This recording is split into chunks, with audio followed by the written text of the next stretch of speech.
Bonjour à tous, bienvenue dans ce deuxième Sralinge organisé par la SRA Occitanie. Aujourd'hui, le thème de ce Sralinge est le partenariat patient, partenariat en santé. Je souhaite tout d'abord remercier Monsieur Alexandre Berkès qui a accepté d'animer et de modérer ce temps d'échange. Voilà, je vais le laisser se présenter directement, ça sera beaucoup plus simple. Je vous laisse la parole. Bonjour à toutes et à tous. Je vois que les spectateurs se connectent au fur et à mesure. J'accompagne des projets d'engagement des personnes concernées au sens large, donc des patients, des aidants, des personnes en situation de handicap, dans des projets de partenariat dans les soins, l'organisation des soins, la formation et la recherche depuis 2010, une grande partie au Québec et depuis 2019 en France, autant dans des maisons de santé pluriprofessionnelles que dans des CH, des CHU. Et des facultés, enfin des facultés de médecine, des instituts de formation, etc. Et c'est dans ce cadre-là qu'on s'est rencontrés, notamment avec les personnes de la SRA Occitanie. Alors, bonjour à toutes et à tous. Je vois qu'on est déjà plus d'une quinzaine. Merci beaucoup. Donc, je rappelle l'objectif du Sralinge, donc c'est notre deuxième Sralinge. Nous avons voulu créer ce Sralinge pour impulser une dynamique régionale de partage d'expériences, alors entre tous les professionnels du parcours de soins, mais également entre patients, personnes accompagnées et usagers du système de santé. La méthode, c'est la suivante. La SRA pose une question en lien avec la thématique qualité et sécurité des soins.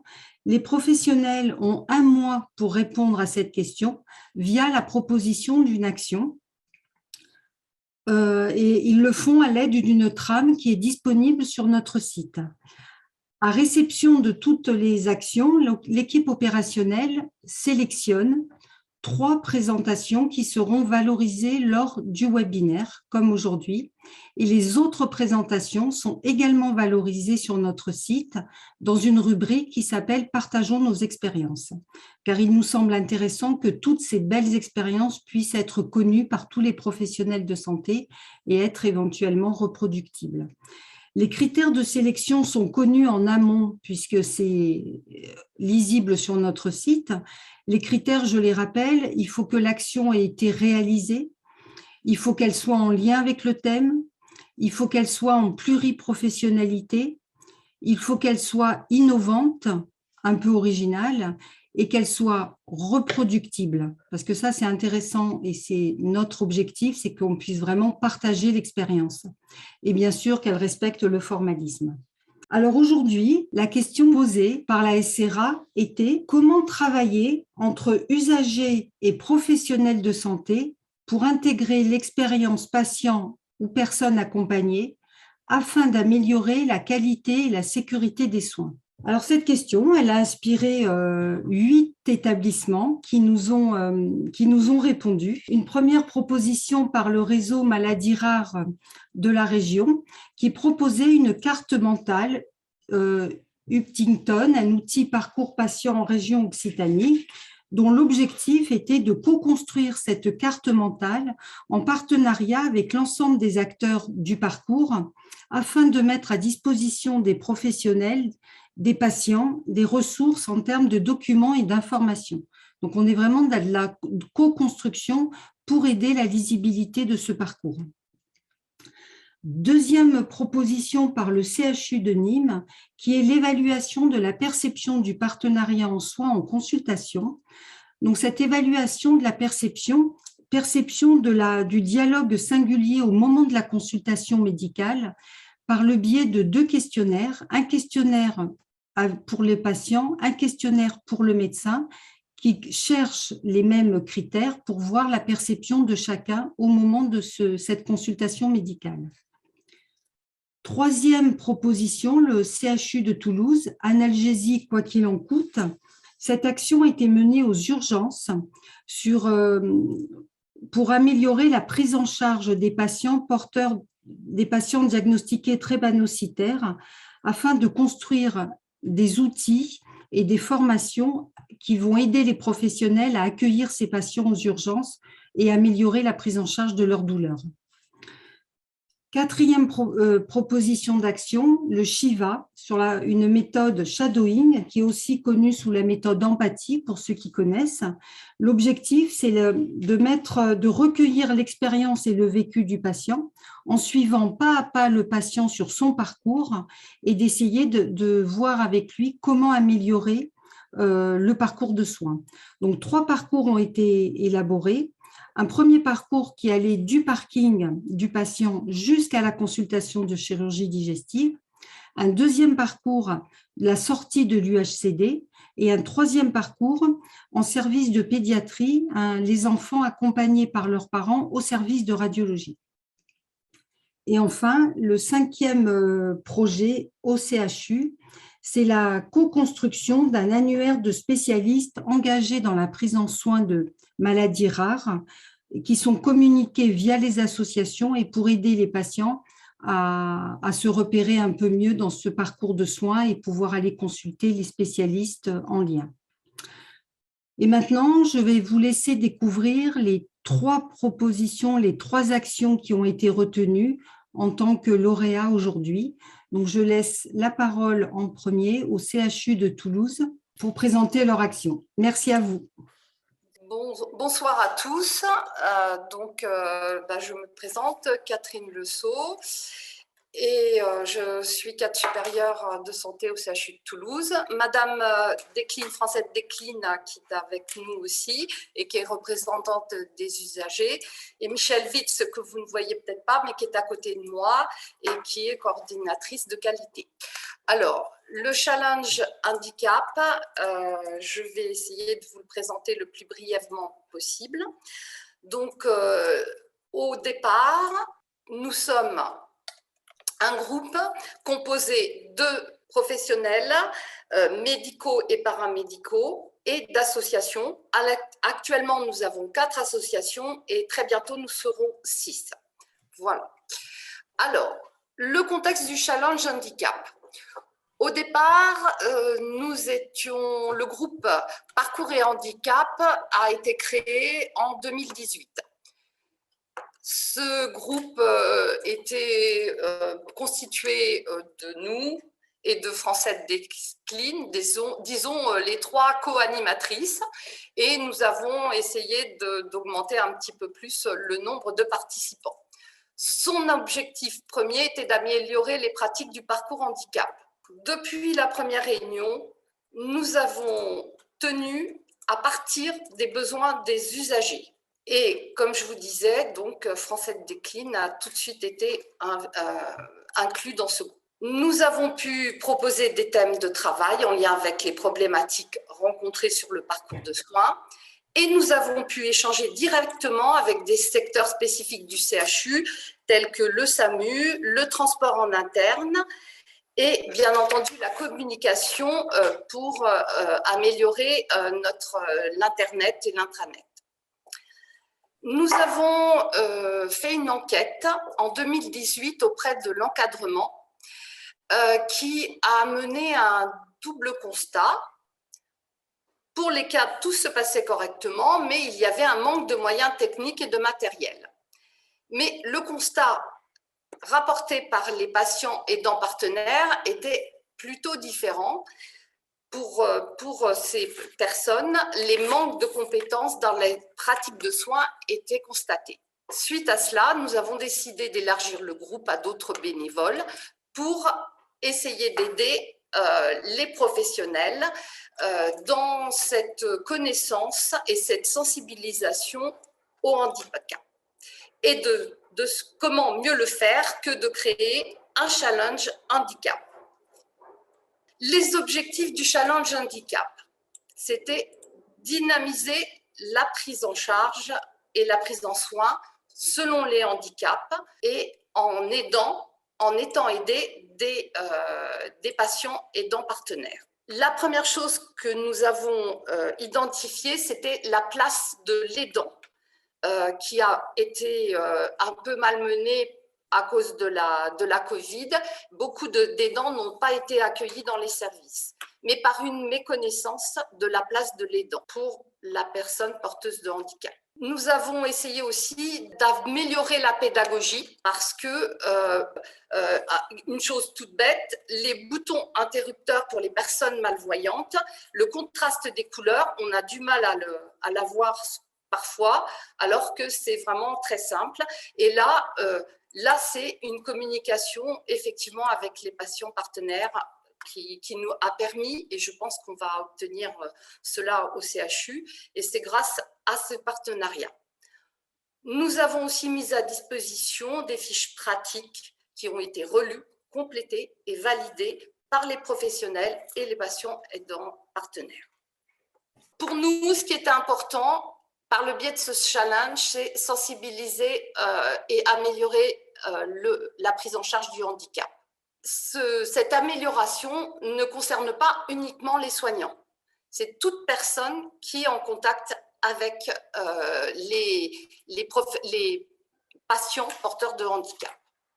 Donc, ce challenge a été élaboré et discuté en groupe et nous avons décidé d'avoir 2 rencontres avec les challengers. Donc, la première rencontre, elle se fait avec les soignants et les groupes et le groupe PH. En général, nous sommes de 3, qui permet de situer les pratiques de l'équipe en fonction du référentiel HAS et aussi de cibler un ou plusieurs axes d'amélioration, de pratique, soit d'accueil, soit de soins. La deuxième rencontre se fait essentiellement avec les patients aidants partenaires qui valident le challenge. Donc, l'équipe, parce que c'est l'équipe et pas une seule personne, doit présenter son travail sur le handicap. Le jury, comme je vous ai dit, est constitué essentiellement des patients aidants partenaires qui écoutent et qui échangent, et c'est eux qui décident d'octroyer un niveau, puisque nous avons défini des niveaux pour ce challenge. Et les patients aidants partenaires peuvent effectivement, au cours de cet échange, permettre de collaborer et surtout d'encourager des personnels à poursuivre l'amélioration de leur pratique. Alors, le challenge handicap, il y a des satisfactions, mais il y a aussi des freins. C'est un travail réflexif entre les équipes rencontrées et le groupe PH, ça c'est un point important. Les patients aidants partenaires sont écoutés et leur avis font force de proposition, c'est évident. Les freins, c'est la situation sanitaire actuelle qui nous empêche de faire cette démarche dans les services de soins, et aussi la crainte, entre autres, d'un aidant partenaire à être jury de professionnels du CHU. Donc, est-ce que c'est reproductible et transférable? Eh bien, oui. Je ne vois pas pourquoi ça ne le serait pas. L'ensemble de la démarche, c'est pour améliorer les pratiques de soins dans les établissements, et c'est surtout favoriser ce partenariat avec les patients aidants partenaires, et c'est aussi peut parfois connaître la réglementation, parce qu'on est surpris, la réglementation n'est pas forcément connue. Tout est noté. Et la participation de patients aidants partenaires soutenue par les professionnels vraiment renforce une démarche collaborative pour l'amélioration des pratiques de soins et des pratiques d'accueil aussi pour les autres.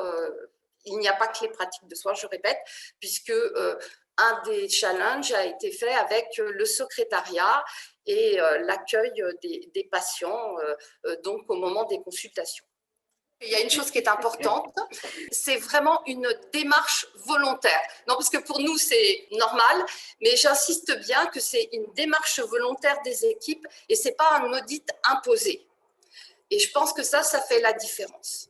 Je peux dire que c'est la démarche challenge handicap favorise, mais ça, je l'ai répété 3 ou 4 fois. Donc, mais je pense que ce qui nous a le plus, pour nous, ce qui a été le plus important, c'est que cette démarche soit volontaire, et on a été surpris d'avoir une bonne écoute, et même nous avions des unités de soins qui étaient prêtes à challenger, mais c'est vraiment le contexte sanitaire qui a fait que ça ne s'est pas fait.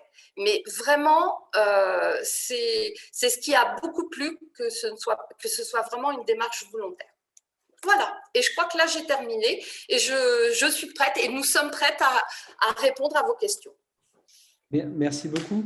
Est-ce que vous auriez justement, pour qu'on commence la discussion, peut-être aussi un ou deux exemples d'idées amélioratives ou de projets ou d'initiatives qui ont été retenus par le jury? Alors là, on n'a pas encore fait la deuxième étape parce qu'on a pu commencer, grâce au Covid, on a commencé très en retard. Donc, par contre, on a dans les tuyaux, on a les sujets, hein. Mais donc, par exemple, pour le groupe de secrétaires, c'est une amélioration au niveau institutionnel qu'elles font.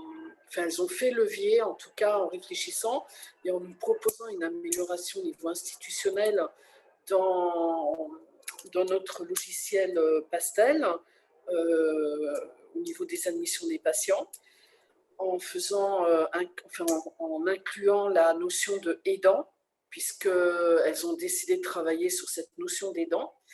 Et c'est vraiment, ça serait une grande avancée pour l'institution, parce que jusqu'à maintenant, on n'a que la notion de personne de confiance, qui porte à confusion, évidemment, qui ne permet pas au personnel de comprendre ce qu'est l'aidant. Et au niveau… Les challenges vont avoir lieu en début d'année. Oui. Donc, on en a 3. Un avec les secrétaires, plutôt des voies respiratoires, hein, parce que ça se passe à l'arrêt.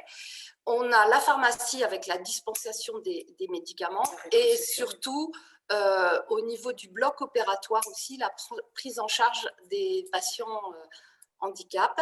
Donc, la première étape a eu lieu et nous sommes en train de prendre les rendez-vous pour la deuxième étape.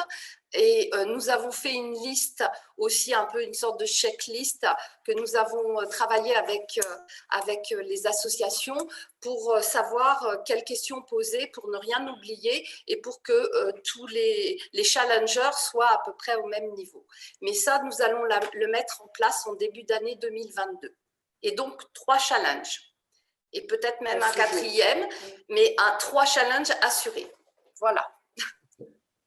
Merci beaucoup. Quand vous dites patient partenaire, parce qu'on sait que c'est un mot qui est assez polysémique, c'est-à-dire que tout le monde y met des choses un petit peu différentes. Donc, j'ai une petite question. Est-ce que c'est des personnes en situation de handicap, c'est-à-dire des personnes directement concernées par la situation dont on discute, ou c'est plus largement des personnes qui peuvent avoir des maladies chroniques, des maladies rares, d'autres types de situations de soins? Les deux.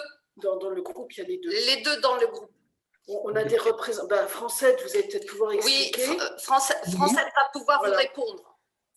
Oui, pour ma part, donc, je suis Française Desclines. Bonsoir à tout le monde. Effectivement, j'étais aidante de ma fille. Et dans notre association, nous accompagnons les familles et au cours de ces réunions, on s'est aperçu qu'il y avait beaucoup de questionnements sur l'accueil au CHU, etc. Et donc, ce groupe, j'étais déjà présente au CHU dans d'autres commissions et j'ai rejoint Catherine Le Sceau et Madame Witz pour aider à essayer d'avancer dans le parcours de soins des personnes. Et donc les autres personnes, il y a d'autres personnes avec nous dans ce groupe qui sont elles-mêmes en situation de handicap. OK. Donc je vous pose la question parce que c'était important dans ce genre de travail où on travaille sur l'expérience patient pour nous, je pense pour tous les gens qui sont en ligne, surtout de distinguer des fois entre patients. On peut être représentant des usagers, par exemple, et pas nécessairement avoir une expérience de soins ou de services de santé. Donc, c'était pour être juste certain de savoir où est-ce que vous mobiliez expérience patient. Et il y a une question qui est posée par Sylvie Quillot, dans le chat. Quels étaient les freins des équipes des professionnels de soins avec qui vous avez travaillé? Ou même celles qui n'ont pas embarqué dans le challenge, mais qui vous ont dit dans le couloir pourquoi elles n'embarquaient pas là-dedans? C'est plus le temps et la période sanitaire, mais de nombreux soignants étaient conscients des problématiques du handicap et de la prise en charge qui n'était pas faite forcément comme il le fallait, par un manque de connaissances parfois, où parfois en voulant faire bien et en faisant pas forcément ce qu'il fallait faire. Et vraiment, c'est un échange et cet échange est important. Et le fait effectivement d'avoir des représentants des associations qui soient porteurs de handicap ou aidants, c'est important. Et là, ce que je veux dire, ce qui a été vraiment mis en valeur, c'est la place de l'aidant, qu'on avait vraiment oublié. Et ça, on a déjà commencé à voir le changement. Au niveau du CHU, sur des réunions un peu plus importantes où on a parlé de l'aidant alors qu'avant, on n'en parlait pas. Et alors, à l'inverse, pour répondre à la personne qui pose la question, nous avons été démarchés par un médecin de pédiatrie qui, plutôt qu'un frein, trouverait que ça serait un levier de faire le challenge avec une équipe qui est un petit peu en difficulté, entre guillemets, hein, qui cherche ses repères de soins. Et donc, on est sollicité, et là, ce n'est pas un frein, on servirait plutôt de levier pour resituer sur le soin la discussion de l'équipe, quoi.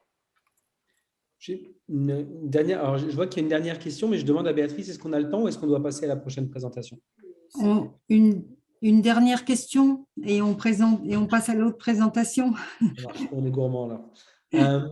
Donc vous la voyez peut-être certainement à travers le chat. Hein, comment avez-vous travaillé? Quelles méthodes et quels outils? Alors je pense que pour préciser, est-ce que c'est dans l'évaluation des projets lors du challenge, lors du jury, ou pour préciser la question de Sylvie? C'est la méthode à quel moment, pour quelle partie du projet qui a été explicitée? Je sais pas, il pose la question. Alors là, je posais la question à la personne qui a posé la question. Oui, d'accord. C'est un peu générique pour vous. Parce que je vous pose la question, comment avez-vous travaillé? Quelle méthode, en gros, et quels outils?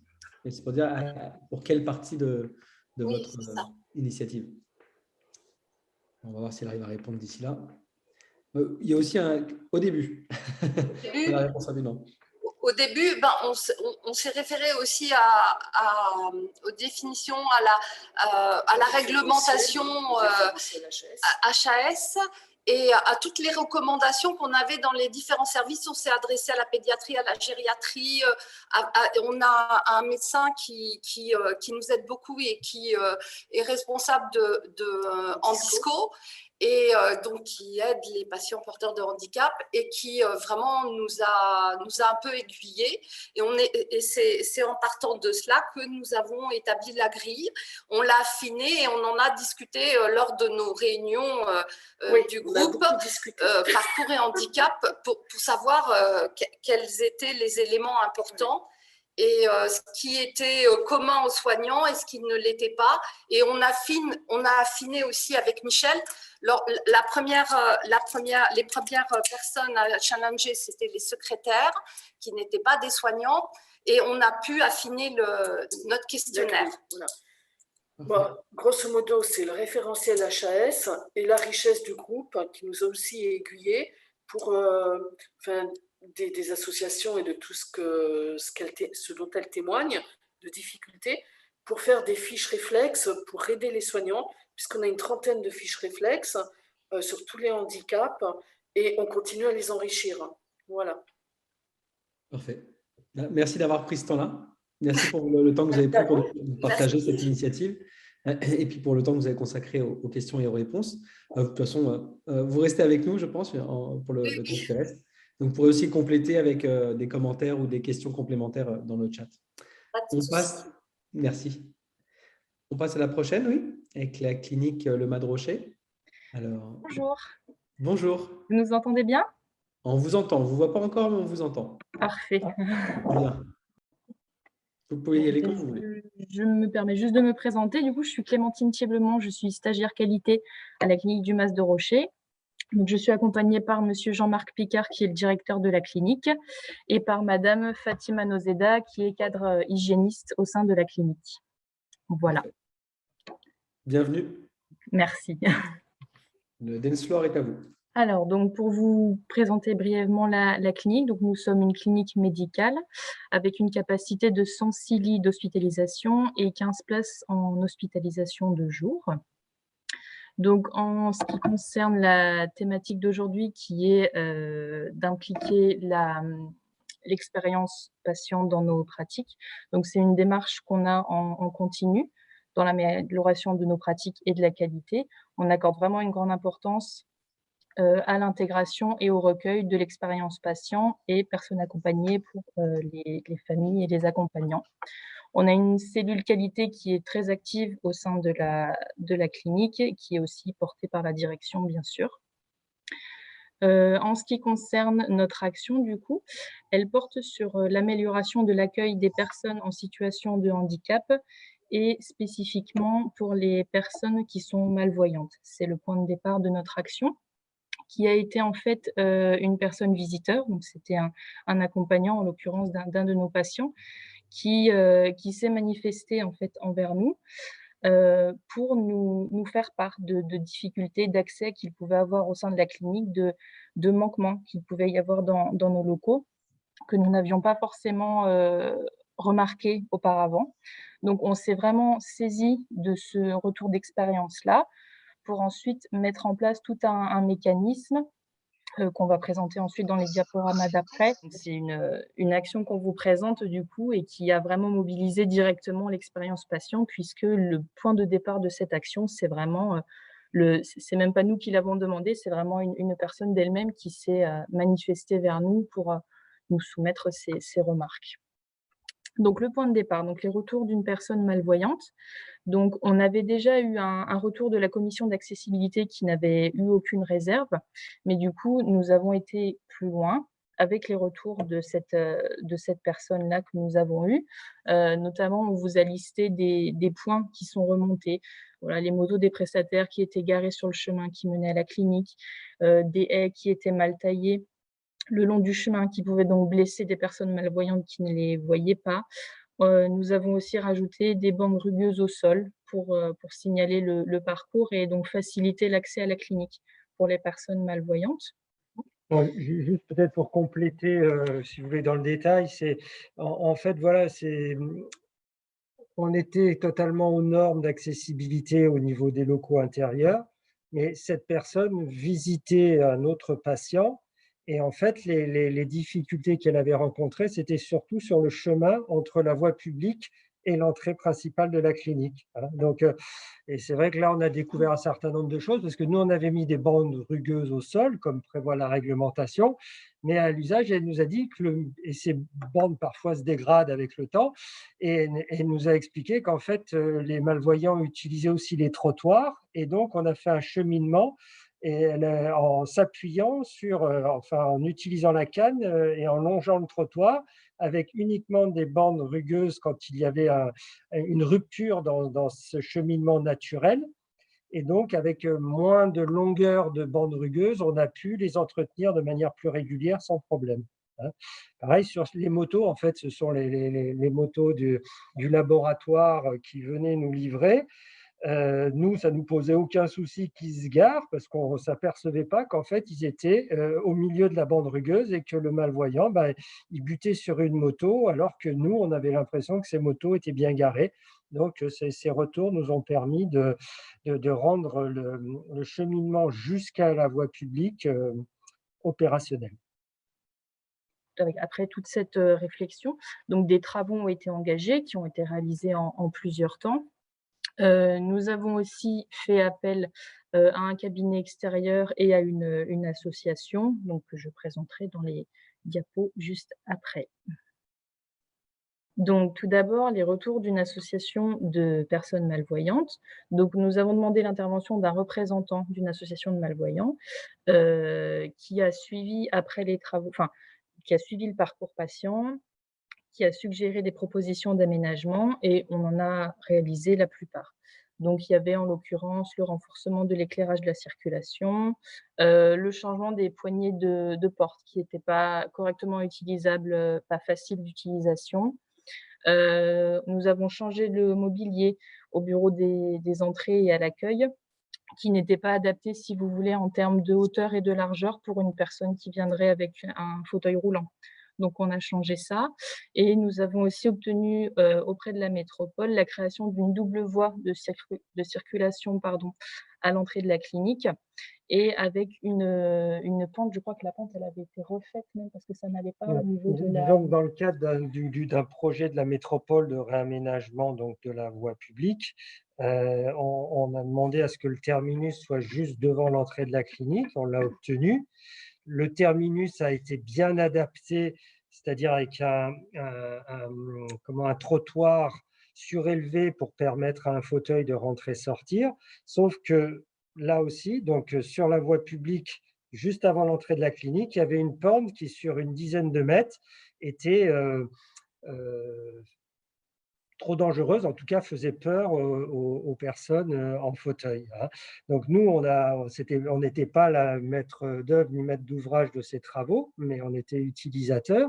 On a essayé de participer à la préparation de ces travaux et cette association avait bien anticipé les difficultés. On avait alerté la métropole, mais ils ont commencé, ils n'en ont pas tenu compte dans un premier temps et ce n'est qu'au vu des témoignages effectifs qu'ils ont dû revenir. D'ailleurs, ça a occasionné des coûts et décaisser pour pouvoir rendre accessible de l'arrêt de bus jusqu'à l'entrée de la clinique le cheminement.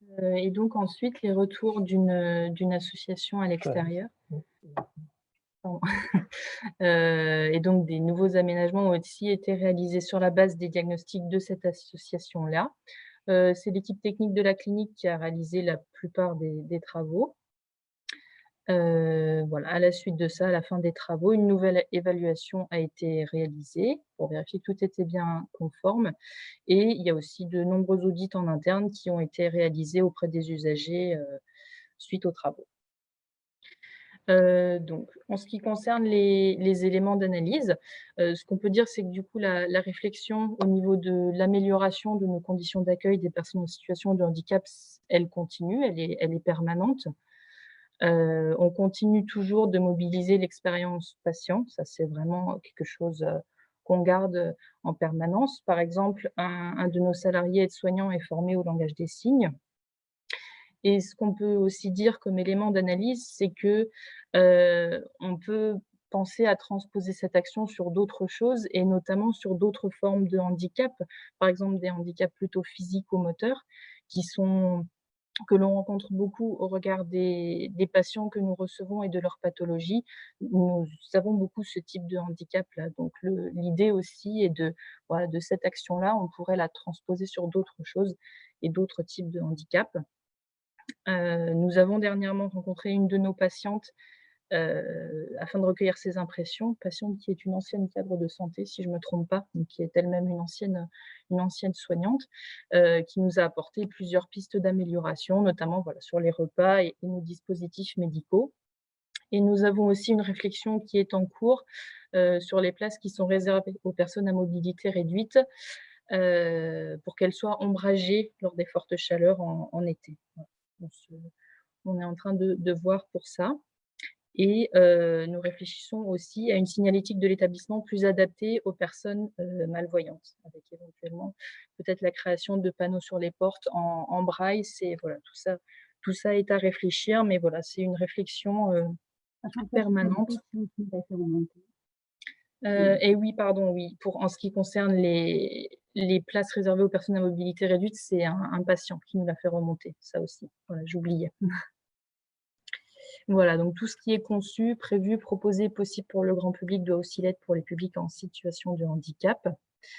La commission d'accessibilité n'avait fait aucune réserve ni remarque, ni à la réception des travaux, ni à l'ouverture de la nouvelle unité, d'où l'importance de l'expérience vécue patient, qui vont au-delà des expertises de ces professionnels. C'est ce qu'on a clairement pu voir au travers de cette action, qui a mis en lumière l'importance de recueillir l'expérience patient.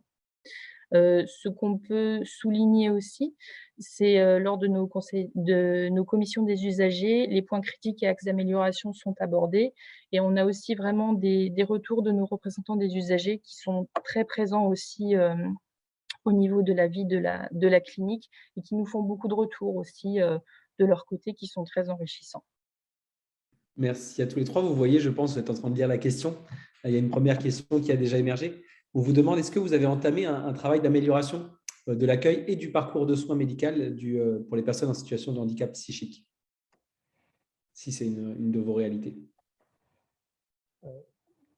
Non, on ne peut pas dire. Non, non, honnêtement, on sait. Alors, même si pourtant on a une activité de gériatrie, donc avec bien sûr des troubles de l'adolescence, hein, mais on n'a pas de réflexion particulière, si ce n'est au sein du service de gériatrie, un projet de service, hein, visant à un accueil optimal de ces patients, hein. On a aussi enfin, une problématique de gestion plutôt des fugues, hein, puisqu'en gériatrie, c'est un petit peu la difficulté qu'on a.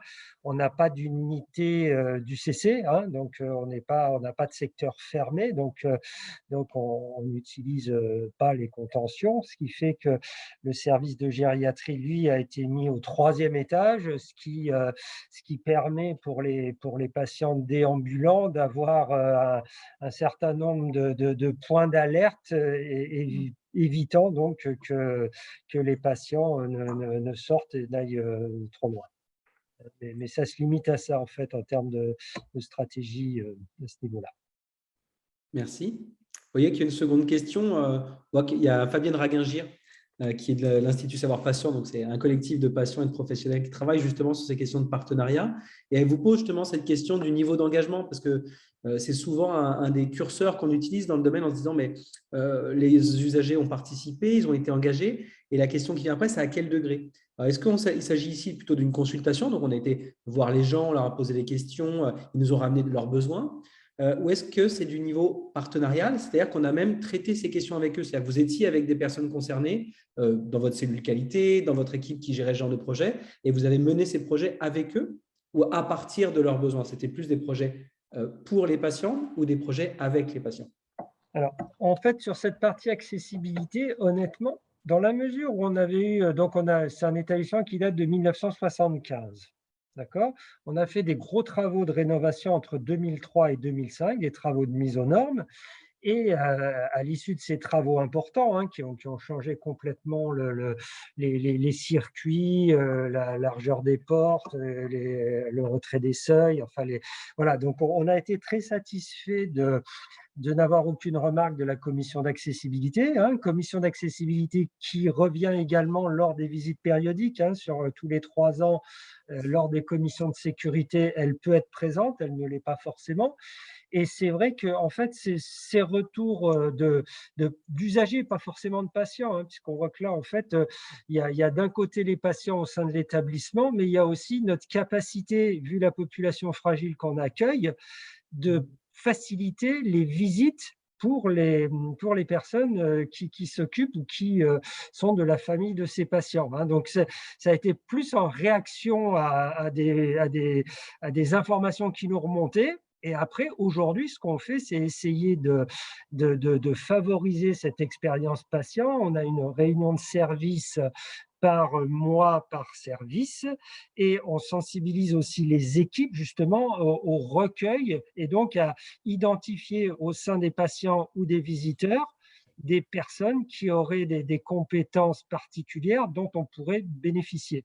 Hein, un médecin, c'est le cas récemment donc, du cadre de santé, c'est de se dire que les soignants aient le réflexe, quand ils voient que telle personne a telle compétence, ah bah tiens, qu'est-ce que vous voyez, qu'est-ce que vous pourriez, avec votre œil, vos oreilles, nous proposer comme changement, hein.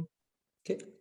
Alors, Voilà. justement, Au niveau et des... de ce fait-là, ces projets, vous les menez parce que là, donc, la manière dont vous le décrivez, on se situe plus au niveau de la consultation, c'est-à-dire qu'ils vous ramènent des choses et après, c'est vous en tant que professionnel qui regardez ce qui a du sens, ce qui se déploie ou ce qui ne se déploie pas, puis après, vous réalisez ces projets-là.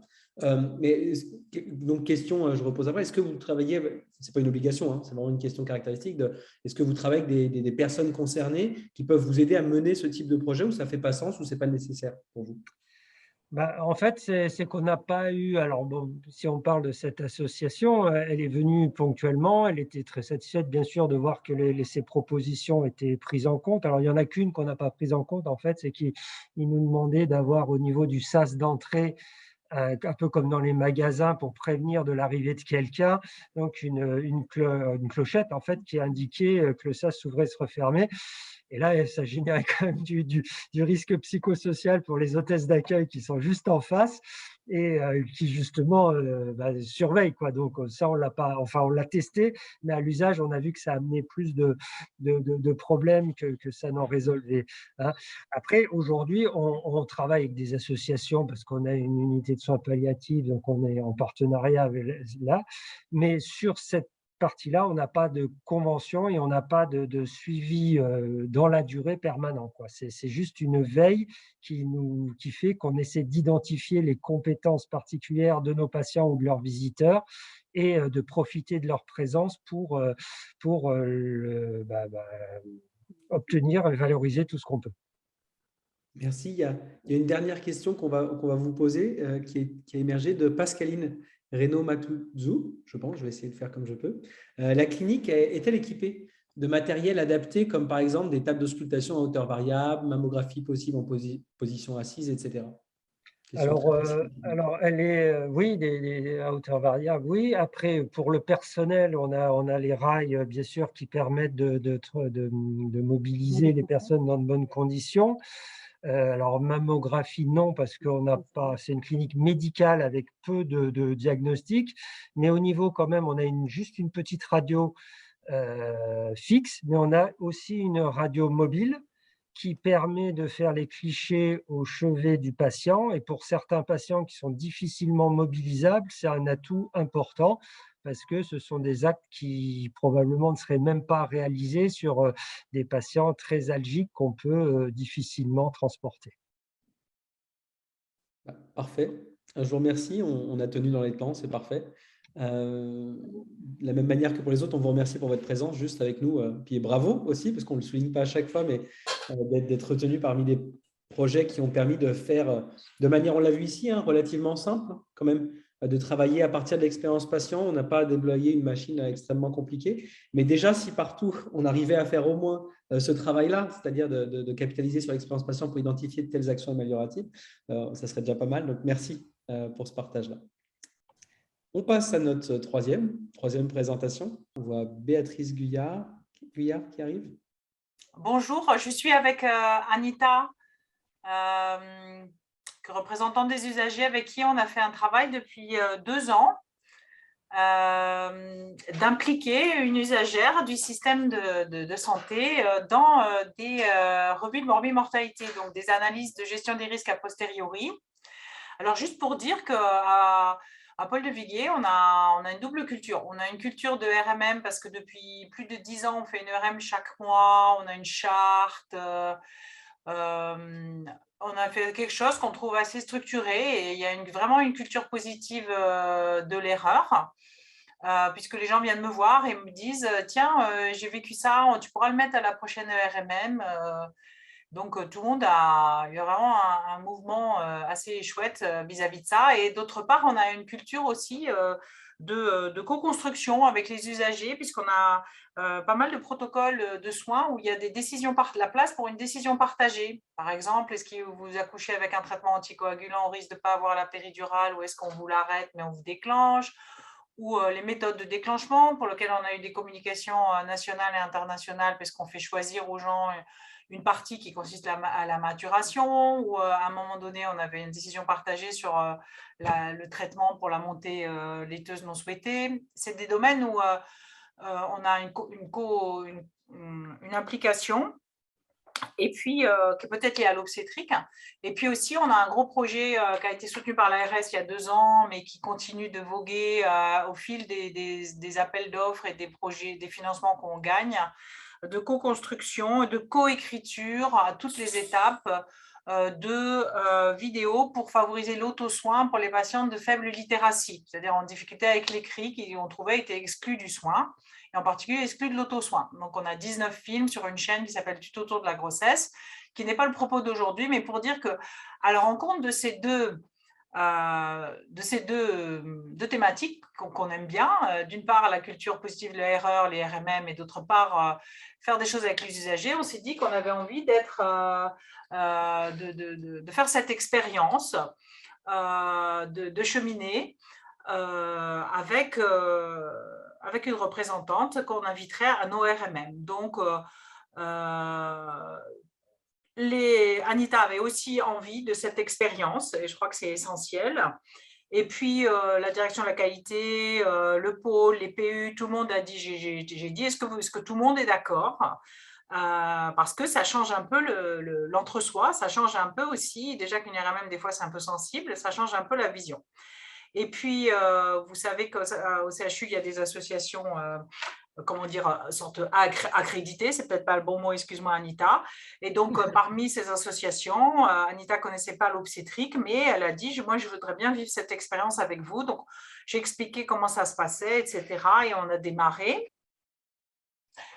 Au début de la RMM, je dis qu'il y aura une usagère, qu'elle a le même rôle que tout le monde, c'est-à-dire une sorte d'agora démocratique où le bébé interne ou le vieux PH ou l'usagère a la même place démocratique de donner son avis de façon respectueuse. Et donc, elle participe au tour de parole informel.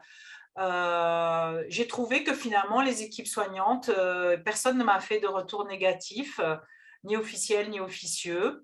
Et puis, Anita m'a dit qu'elle était contente d'être venue. Je vais la laisser elle-même dire son vécu et ce qu'elle en pense.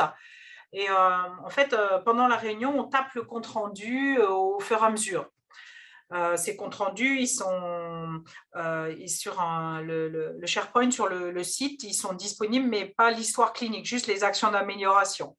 Et le document complet, il est archivé un peu moins disponible à tous du fait de la sensibilité de certains dossiers. Et donc, Anita, elle peut donner son avis. Si son avis, il est noté, ou s'il y a une action d'amélioration qu'elle cite, elle va être notée. Donc, on choisit nos actions d'amélioration et on choisit qui va faire quoi, etc. pendant la réunion. Ça dure à peu près 1 heure, hein, et c'est 1 fois par mois.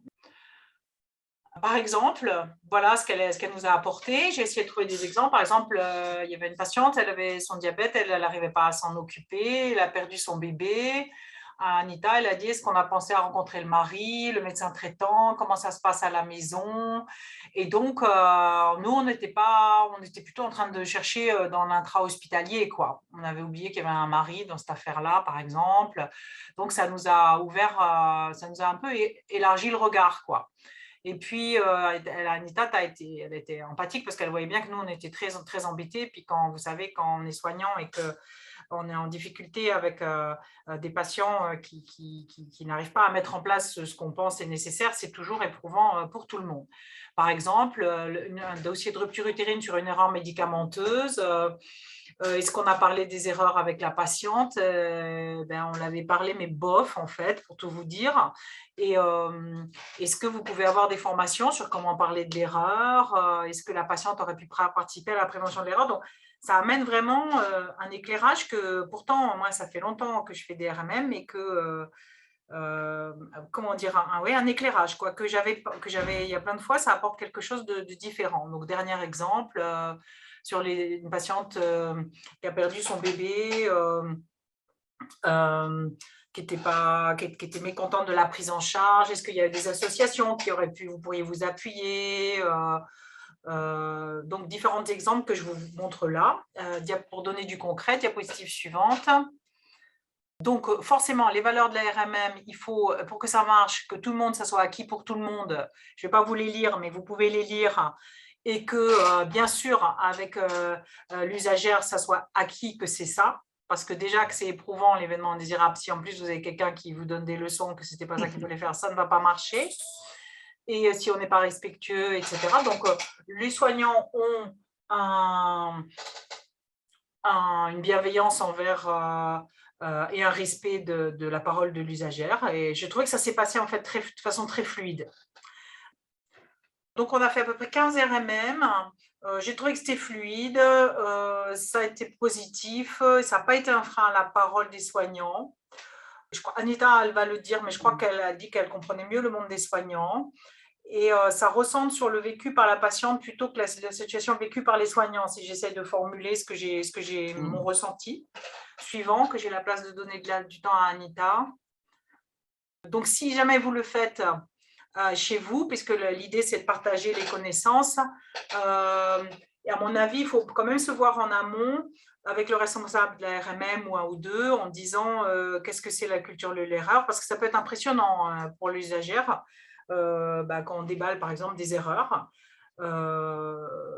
Donc c'est important de se voir et de parler de tout ça.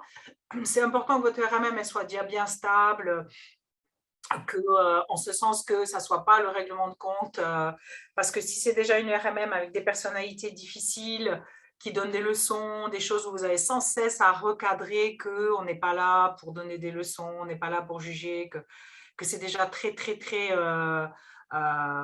c'est pas encore, c'est encore très difficile avec votre public, et ben peut-être c'est pas le moment. Et puis moi j'ai trouvé que c'était voilà, que ça nous rapprochait sincèrement. Voilà. Et donc je voudrais qu'on écoute qu'Anita dise elle qu'est-ce qu'elle en pense. Merci Anita. Alors, merci beaucoup avant tout. Merci pour l'invitation. Ça a été et c'est une expérience extraordinaire, hein, clairement. Je pense honnêtement qu'à niveau de partenariat avec les usagers ou les représentants des usagers, on fait avec ce type de partenariat tomber des tabous, peut-être le plus gros tabou qui est l'RMM. Parce que là, c'est le monde hospitalier qui se rencontre et qui discute d'erreurs. Hein, en réalité, c'est ça. Je dois vous dire que j'ai honnêtement pas trouvé du tout des personnes qui étaient contre ou vraiment méfiantes. Plutôt la surprise. Quand elle me présente, je pense que les gens étaient plutôt surpris de voir quelqu'un comme moi. Et je pense qu'ils regardaient, attendaient à voir comment ça s'est passé et quelles étaient mes interventions. Donc, l'expérience est franchement à répéter parce que c'est du gagnant-gagnant, franchement, hein. Pas seulement, comme le dit Béatrice, du côté soignant, c'est clair, moi je l'espère, mais du côté usager, absolument, parce qu'on comprend là vraiment les problématiques, les difficultés, et on est dans notre rôle pur. C'est-à-dire l'usager qui apporte vraiment sur un cas précis le point de vue sociétal, le point de vue de l'usager. Hein. Donc, il faut par contre que ce soit quelqu'un qui soit capable de lire ce type de cas dans ce sens-là. Hein, parce qu'on n'est pas là pour juger, on n'est pas là pour dire si le médecin a bien fait ou pas bien fait, on est là pour lire le cas avec les yeux de l'usager et essayer de trouver assez vite, parce que vous voyez, c'est 1 heure, hein, donc il faut avoir l'habitude aussi de ce type de discours et d'échanges pour trouver des solutions, réfléchir à des choses qu'on peut proposer et qui pourraient améliorer hein, leur accueil du patient ou quasiment leur pratique. Hein, ça peut arriver. Hein. Donc, franchement, j'ai cherché à trouver quelque chose qui n'allait pas bien, mais honnêtement, j'en ai pas. Donc, c'est quand même très, très bien. Je vous dis par contre que la difficulté, de mon point de vue, et je pense qu'il faudrait qu'on le fasse avec Béa, ça sera un projet de faire un profil de poste quasiment de leur rue qui peut postuler, si vous voulez, pour les IRM ou peut être contacté pour les IRM parce que ce n'est pas pour tout le monde. Il faut déjà avoir une certaine posture. Je crois qu'il faut quand même avoir une certaine connaissance de l'hôpital, du fonctionnement de l'hôpital à la base. Et puis, on s'était demandé au début, est-ce qu'il faut, par exemple, là, c'est la maternité qui le fait. Moi, c'est des enfants, évidemment, parce que je travaille depuis 25 ans sur l'hôpital des enfants, mais ce n'est pas de la maternité, ce n'est pas tout à fait la même chose. Donc, on s'était demandé, Béatrice, tu te rappelles, est-ce qu'il faudrait quelqu'un qui connaisse très bien le sujet de l'RMM ou ça peut être n'importe qui? Et je pense qu'il n'y a pas de de bonnes solutions. Je pense que dans tous les cas, il y a des bons côtés, des mauvais côtés dans les deux sens, que ce soit quelqu'un qui est hyper spécialisé sur quelque chose ou pas. Là, moi, je vous dis, en étant la maternité, en étant l'hôpital, je crois que la seule chose, il faut que la personne soit quand même déjà depuis quelques années habituée au fonctionnement de l'hôpital et à comment les choses sont faites sur un gros CHU comme celui de Toulouse pour pouvoir vite évaluer les choses qui sont dites. Voilà. Je ne sais pas si quelqu'un a des questions. Il y a une question simple d'abord qui a été faite certainement pour Béatrice notamment, mais pour vous aussi Anita, juste pour les acronymes. Et j'ai vu que vous l'aviez vu, Béatrice, donc je vous laisse y répondre directement. Ouais, désolée, j'ai essayé de répondre sur le chat, mais je n'ai pas réussi. Donc, une RMM, c'est une revue de morbimortalité. Donc, on choisit soit une thématique, soit on choisit quelque chose qui ne s'est pas passé comme on voudrait, qui n'est pas forcément une erreur, qui a une criticité importante, c'est-à-dire soit ce n'est pas très grave, mais c'est très fréquent, soit c'est grave, même si ce n'est pas fréquent. Et on va l'étudier. On va regarder, on va repartir de façon très analytique, toute une approche qu'on pourrait dire systémique dans un vocabulaire, il y a plein de grilles, on s'en fout. Et on va regarder, on va se mettre à plusieurs équipes, plusieurs professionnels, ça peut être des aides-soignantes, des médecins, des sages-femmes pour nous, et on va dire, est-ce qu'il y avait des facteurs liés aux patients, est-ce qu'il y avait des facteurs, qu'est-ce qui s'est passé? On va lire l'affaire le plus factuellement possible, et ensuite on va essayer de trouver tout autour de cet événement, qu'est-ce qui s'est passé, pour essayer d'en dégager des actions d'amélioration et non pas voir si c'est évitable, que je déteste ça, mais de se dire, si la même patiente ou le même patient arrive, est-ce qu'on a appris quelque chose qui fait que la fois prochaine, peut-être ça sera moins grave ou on évitera l'événement ou on le récupérera plus vite. La direction de la DQS et de la direction de la qualité et de la stratégie, désolé. Qu'est-ce qu'il y avait d'autre? EU. Je ne sais pas, usager, je ne sais pas, universitaire, je crois que c'était RU à mon avis peut-être, représentant d'usagers.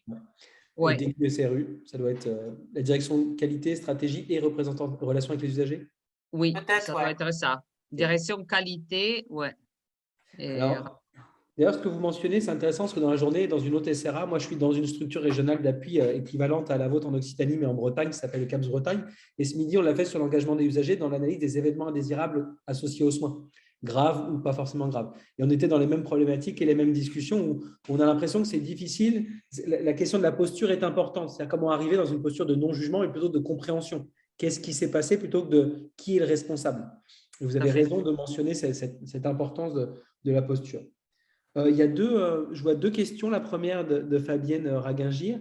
Est-ce qu'il y a une exploitation, une forme de partage, de communication plus large que celle de votre groupe, de ce qui se passe à l'intérieur de ces revues impliquant Anita, sur les améliorations qui vont être pensées par rapport à ça ou les ajustements? Les comptes rendus qui comprennent les actions, le choix d'action et les idées d'action d'amélioration pour lesquelles a participé Anita. Les comptes rendus sont disponibles sur nous, sur le SharePoint, donc le logiciel, les sages-femmes peuvent regarder. Bien sûr, il y a Marjorie Porta, notre ingénieur qualité. Donc, à ce niveau-là, chaque fois qu'Anita amène quelque chose qui fait que l'action d'amélioration est plus pertinente ou qu'en tout cas, elle est plus riche, ou que c'est une nouvelle idée, ça sera sur le compte rendu, mais ça ne sera pas nominé que c'est Anita ou je ne sais pas qui a donné l'idée. Okay. Et c'est, si vous voulez… Je ne sais pas si c'est ça ce que tu attendais, Fabienne. Ouais. On est dans tous les cas, on a la possibilité de demander à quel point on en est et si les choses ont pu changer, etc. Hein. Donc, il y a quelque chose de… cette communication est faite autour du groupe, mais je crois qu'elle est intense, il y a quelque chose en dehors. En dehors, les améliorations qu'on fait dans ce sens-là, mais pas forcément que sur les RMM, sont faites sur la commission des usagers, où on demande quand même s'il y a des améliorations apportées, c'est très lié à les médiations. Hein, ça. Les améliorations sur les avis de médiation qu'on donne. Après, on demande évidemment régulièrement un peu de savoir qu'est-ce qui s'est passé et si les améliorations ont été mises en place, quel est le résultat. Donc, il y a une question de Sylvie Quillot, donc justement sur ce sujet. Est-ce que vous avez parlé d'évaluer ou de regarder ce qui se passe en termes d'impact? Est-ce que vous mesurez ça de manière formelle ou informelle, qualitative, quantitative, d'une manière ou d'une autre? Ou le simple fait de déjà faire cette pratique-là, qui est quand même assez originale, assez innovante, etc., vous êtes déjà bien heureuse d'aller dans cette direction-là? Ou est-ce que vous avez mis en place une démarche de recherche ou d'évaluation quelconque? Donc, en ce qui concerne, est-ce qu'on partage, que Fabienne m'a réécrit en disant, et j'ai répondu sur le chat, est-ce qu'on fait dans le cadre d'un partage de bonnes pratiques? Donc, tout à l'heure, entre 13h et 14h, il y avait une réunion avec la gestion des risques du réseau Occitanie. Et donc, j'ai raconté qu'on avait fait ça et qu'il y en avait qui voulaient s'y lancer, ils nous appellent, parce que toutes les maternités font des RMM en majorité, même si les enfants peut-être un peu maniaques, moins que moi, de cet outil. Et d'autre part, là, on a une réunion des responsables de RMM du CHU, où il y a ceux qui font l'orthopédie, les urgences, la pédiatrie, tout ce que vous voulez.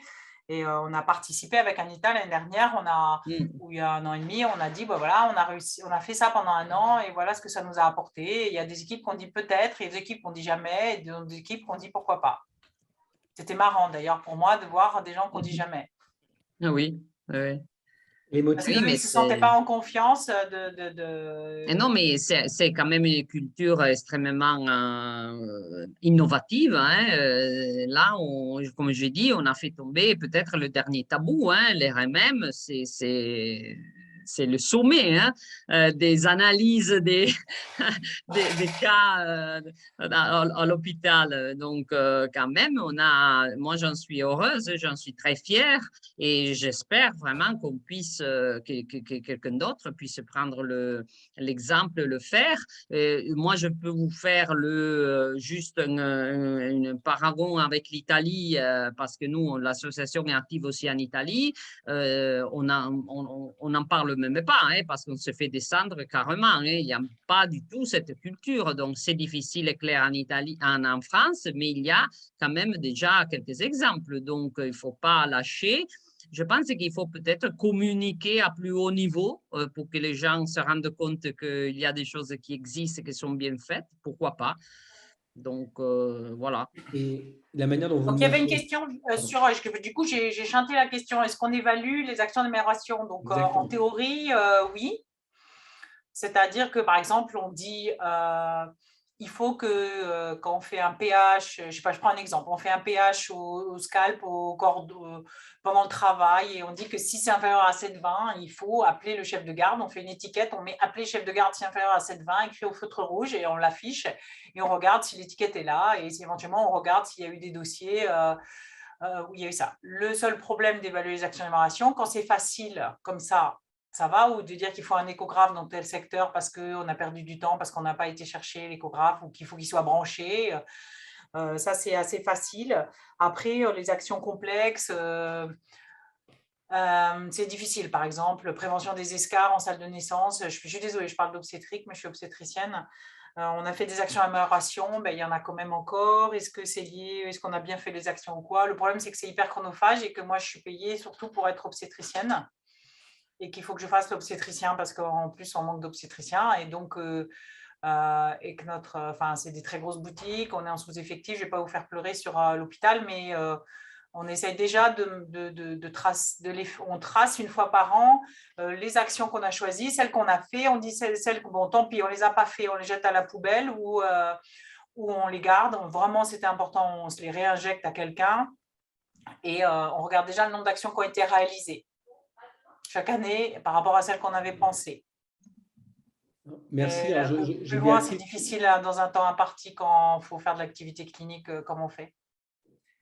J'ai Béatrice qui nous pousse derrière pour nous dire qu'on a un petit peu dépassé le temps, mais c'est un sujet tellement complexe et intéressant. qu'on pourra en parler des heures.